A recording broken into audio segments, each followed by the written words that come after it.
এরে মুসলমান, কথাগুলো ভালো করে শুনবেন। এরে পরদানিশী মা, মাইকের আওয়াজ যতদূর পর্যন্ত কানের মধ্যে যাই রে মা, কথাগুলি ভালো করে শুনিয়া লাও রে মা। এরে যুবক ভাই, কথাগুলো ভালো করে শুনিয়া লাও। আজকে মনে করছো আপনি আমি দুনিয়া থেকে বিদায় হব না। এর যুবক, তোর মতো কত যুবক সন্তান গাড়ির তলে পড়ে মারা যায়, তোর মতো কত যুবক সন্তান ঘুমের ঘরেও কিন্তু মারা যায়। এরে মুসলমান, আজকে আপনি আমি কার সুন্নতের ইত্তেবা অনুসরণ করি রে মুসলমান? আপনি আমি যখন মারা যাইব, মারা যাওয়ার পরে আল্লাহ পাক রব্বুল আলামিন কহারিয়াতের রূপ লইয়া বান্দাদের যখন বিচারের কাজটি আরম্ভ করিয়া দিবে রে মুসলমান, এরে মুসলমান, সমস্ত মানুষেরা বাঁচার জন্য ইয়া নাফসি ইয়া নাফসি ইয়া নাফসি বলে চিৎকার করতে থাকবে। শুধু মানুষেরাই চিৎকার করবে তা না, সমস্ত নবীরা পর্যন্ত ইয়া নাফসি ইয়া নাফসি বলে চিৎকার করতে থাকবে। এবার সমস্ত মানুষেরা বাঁচার জন্য পরামর্শ করিয়া, হাদিসটি বুখারী শরীফের মধ্যে আসছে রে মুসলমান, সমস্ত মানুষেরা বাঁচার জন্য এবার সমস্ত মানুষেরা মশওয়ারা পরামর্শ করার পরে এবার সমস্ত মানুষেরা বলবেন, আদম পয়গম্বরের কাছে আমরা সকলেই চলে যাই। আদম পয়গম্বরের কাছে যাওয়ার পর আদম পয়গম্বর যদি আমাদের জন্য রব্বে কারীমের সামনে একটু সুপারিশ করে, আল্লাহ পাক রব্বুল আলামিন মনে হয় আমাদেরকে মাফ করিয়া দিবে। এবার সমস্ত মানুষেরা পরামর্শ করিয়া আদম পয়গম্বরের কাছে যখন রওনা হয়ে যাইবে, আদম পয়গম্বরের কাছে যাওয়ার পর আদম পয়গম্বরকে ডাক দিয়ে বলবেন, ইয়া রাসূলুল্লাহ, আল্লাহ পাক রব্বুল আলামিন কহারিয়াতের রূপ লইয়া বিচার আরম্ভ করে দিয়েছেন, আমাদের জন্য আল্লাহ তাআলার কাছে একটু সুপারিশ করিয়া দেন। আদম পয়গম্বর বলবেন, না না, আল্লাহর কহারিয়াতের কারণে আল্লাহর সামনে দাঁড়াইতে পারি না, যাও যাও, আল্লাহর সামনে দাঁড়াইতে পারি না। এবার সমস্ত মানুষেরা পরামর্শ করিয়া এবার মুসা পয়গম্বরের কাছে রওনা হয়ে যাইবে। মুসা পয়গম্বরের কাছে যাওয়ার পর মুসা পয়গম্বর বলবেন, না না, আল্লাহর কহারিয়াতের সামনে আল্লাহর সামনে দাঁড়াইতে পারি না। এবার সমস্ত মানুষেরা পরামর্শ করিয়া ইব্রাহিম পয়গম্বরের কাছে রওনা হইবেন।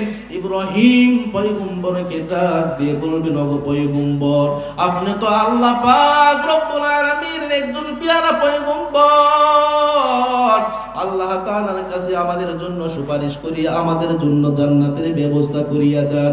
ইব্রাহিম পয়গম্বর বলবেন, না না, আমার দ্বারা অসম্ভব নয়, আল্লাহর কহারিয়াতের সামনে দাঁড়াইতে পারি না। এবার সমস্ত মানুষেরা পরামর্শ করার পর মুসা পয়গম্বরের কাছে চলে যাইবেন। মুসা পয়গম্বরকে ডাক দিয়ে বলবেন, ওগো পয়গম্বর, আপনি তো কালিমুল্লাহ, আল্লাহ তাআলার সাথে কথা বলেছেন, আপনি একটু আমাদের জন্য আল্লাহর কাছে এবার সুপারিশ করিয়া দেন, আল্লাহ পাক রব্বুল আলামিন যেন আমাদেরকে মাফ করিয়া জান্নাতের মেহমান বানায়া দেয়। এবার মুসা পয়গম্বর ডাক দিয়ে বলবেন, না না, আল্লাহর কহারিয়াতের কারণে আল্লাহ পাক রব্বুল আলামিন রাগান্বিত হইয়া বিচারের কাজটি আরম্ভ করে দিয়েছে। এবার আল্লাহ পাক রব্বুল আলামিনের সামনে দাঁড়াইতে পারি না, না না, আমি পারবো না। এবার যাও যাও, অন্য পয়গম্বরের কাছে যাও। এবার সমস্ত মানুষেরা পরামর্শ করিয়া এবার সমস্ত মানুষেরা পরামর্শ করার পরে বলবে, শেষ, এবার সর্বশেষ একজন পয়গম্বর দুনিয়ার জমিনে আল্লাহ তাআলা আখির নবীর আগে যে পয়গম্বরকে পাঠিয়েছেন তার নাম হলো ঈসা পয়গম্বর। এবার সমস্ত মানুষেরা ঈসা পয়গম্বরের কাছে রওনা হইবেন। ঈসা পয়গম্বরের কাছে সমস্ত মানুষেরা যাওয়ার পরে ঈসা পয়গম্বরকে ডাক দিয়ে বললেন, ওগো পয়গম্বর, আল্লাহর কহারিয়াতের কারণে আল্লাহর সামনে দাঁড়াইতে পারি না, আল্লাহ তাআলার কাছে আমাদের জন্য সুপারিশ করিয়া দেন। এবার ঈসা পয়গম্বর ডাক দিয়ে বলবেন, না না, আল্লাহর কহারিয়াতের কারণে আল্লাহর সামনে দাঁড়াইতে পারি না, আমি পারবো না, আমি পারবো না। কিন্তু শেষ পর্যায়ে একটা পরামর্শ দিতে পারি।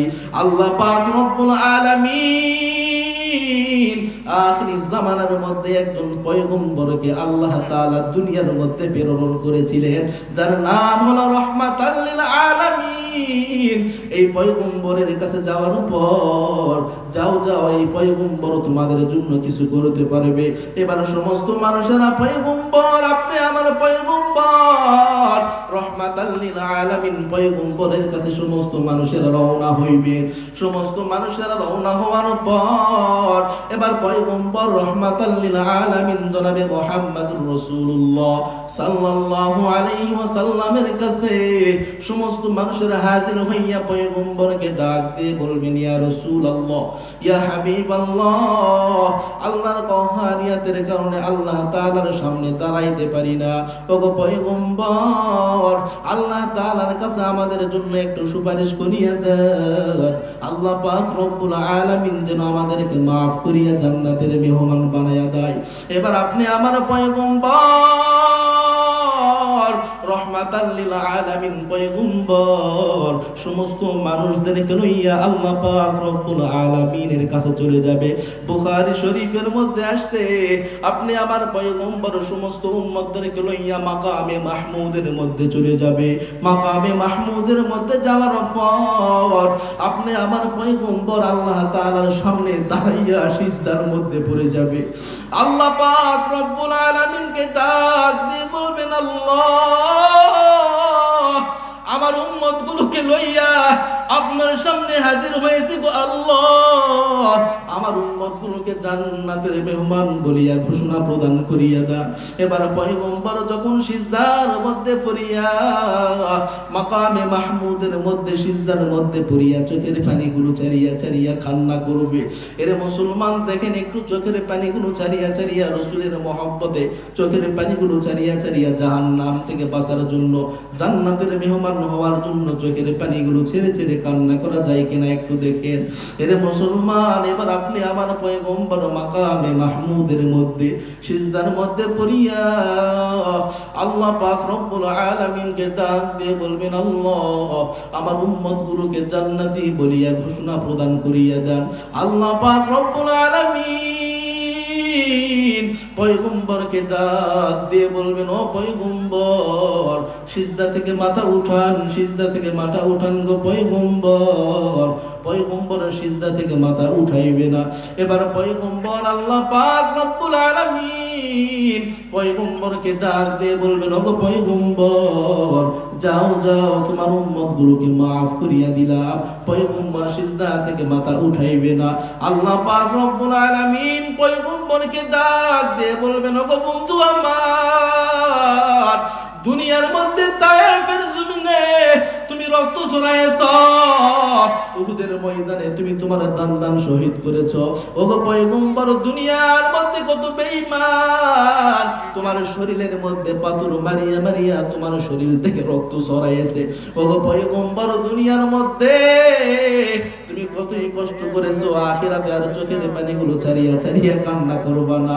পয়গম্বর সিজদা থেকে মাথা উঠাইবে না। এবারে শেষ পর্যায়ে পয়গম্বরকে আমার আল্লাহ ডাক দিয়ে বলবেন, ওগো পয়গম্বর, সিজদা থেকে মাথা উঠান,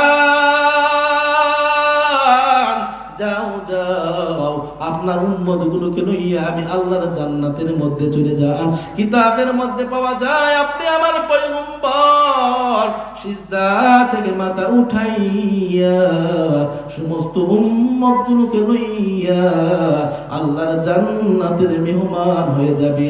একটু আওয়াজ করে বলা যাবে কি সুবহানাল্লাহ?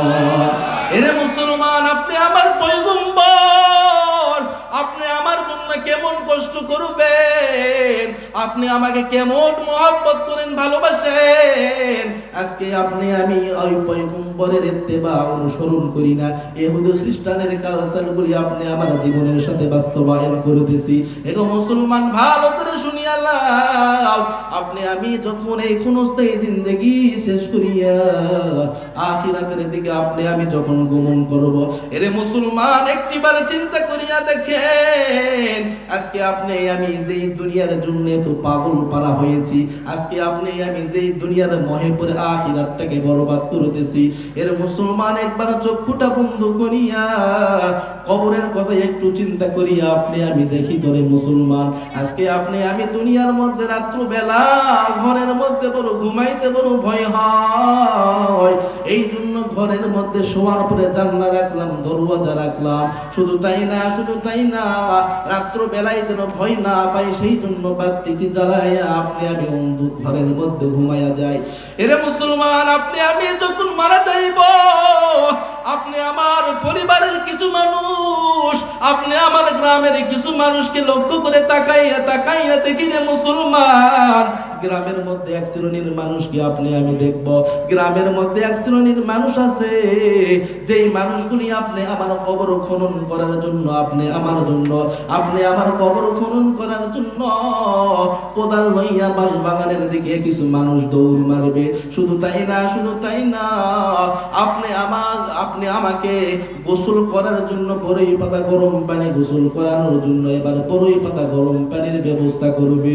এরা মুসলমান, আজকে আপনি আমি দিনের বেলায় যে কবরস্থানে যাইতে বড় ভয় হয়, আপনি আমি যখন মারা যাইব একা একা অন্ধকার কবরে আপনি আমাকে একা একা রাইকা চলিয়ে আসবে। এরে মুসলমান, যে কবরের মধ্যে কোনো সাথী নাই, কোনো বাতি নাই, একা একা অন্ধকার কবর রে মুসলমান, দুনিয়ার মধ্যে ঘরের জানলা রাখলাম, দরওয়াজা রাখলাম, বাতি জ্বালাইয়া ঘরের মধ্যে ঘুমায়া গেলাম। আপনি আমি যখন মারা যাইব, মারা যাওয়ার পরে ওই কবরের মধ্যে কিন্তু কোনো শান্তির জায়গা নাই। এবার বিছানা নাই, জানলা নাই, দরওয়াজা নাই, সামনে মাটি, ডানে মাটি, পিছনে মাটি, চতুর্দিকে মাটি আর মাটি রে মুসলমান। আজকে আপনি আমি যদি মারা যায় অন্ধকার কবরে, আপনি আমি একা একা কেমনে থাকবো? এরে মুসলমান, অন্ধকার কবরে আপনি আমার কবরটা যদি নূরে ভরপুর বানাইতে চাই, আপনি আমার কবরটা যদি জান্নাতের বাগিচা বানাইতে চাই, দুনিয়ার মধ্যে কোরআনটারে আপন বানায়া নেন, কোরআন ওয়ালাদের আপন বানায়া নেন।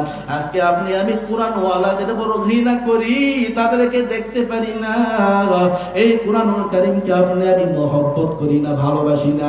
এরে মুসলমান, এই কোরআনুল কারীমকে যদি আপনি আমি দিল দিয়ে মহব্বত করি, ভালোবাসি, এই কোরআন ওয়ালাদেরকে যদি আপনি আমি মহব্বত করি, ভালোবাসি, আপনি আমি যখন মারা যাইব, মারা যাওয়ার পরে পয়গম্বর তার জবান দিয়া বলিয়েছেন, ক্বালা রাসূলুল্লাহ সাল্লাল্লাহু আলাইহি ওয়াসাল্লাম, ইযা বুদিআল মাইয়িতু ফি কবরিহি জাআল কুরআনু ইনদা রাসিহি। মানুষ যখন মারা যাইবে, অন্ধকার কবরে বান্দা যখন চলে যাইবে, কবরে তার সাথী কেউ থাকবে না, কেউ থাকবে না। ওই সময় ফেরেশতারা যখন প্রশ্ন করতে আসবে, দুনিয়ার মধ্যে যেই কোরআনুল কারীমকে আমি মহব্বত করতাম, ভালোবাসতাম, এই কোরআনুল কারীম ওই কবরের মধ্যে আপনি আমার জন্য দাঁড়ায়া যাবে। এবারে ফেরেশতারা প্রশ্ন করতে আসবে, এই কোরআনুল কারীম মাথার সামনে দাঁড়ায়া ফেরেশতাদেরকে ডাক দিয়ে বলবেন, ও ফেরেশতারা, যাও যাও, তোমাদের যত প্রকার প্রশ্ন হয় সব আমি কোরআন রে করো, আমি কোরআন ঘোষণা প্রদান করলাম, ওই ব্যক্তির পক্ষ হতে আমি কোরআন তোমাদের সমস্ত প্রশ্নের উত্তরগুলো দিয়ে দিব। কেন? আমি কোরআন দুনিয়ার মধ্যে তার বন্ধু ছিলাম, দুনিয়ার মধ্যে কোরআনুল কারীমের সাথে মহব্বত ছিল, ভালোবাসা ছিল, এই জন্য এই ভালোবাসার খাতিরে এই কোরআন আপনি আমাকে জান্নাত পর্যন্ত নিয়ে যাবে। বলুন সুবহানাল্লাহ।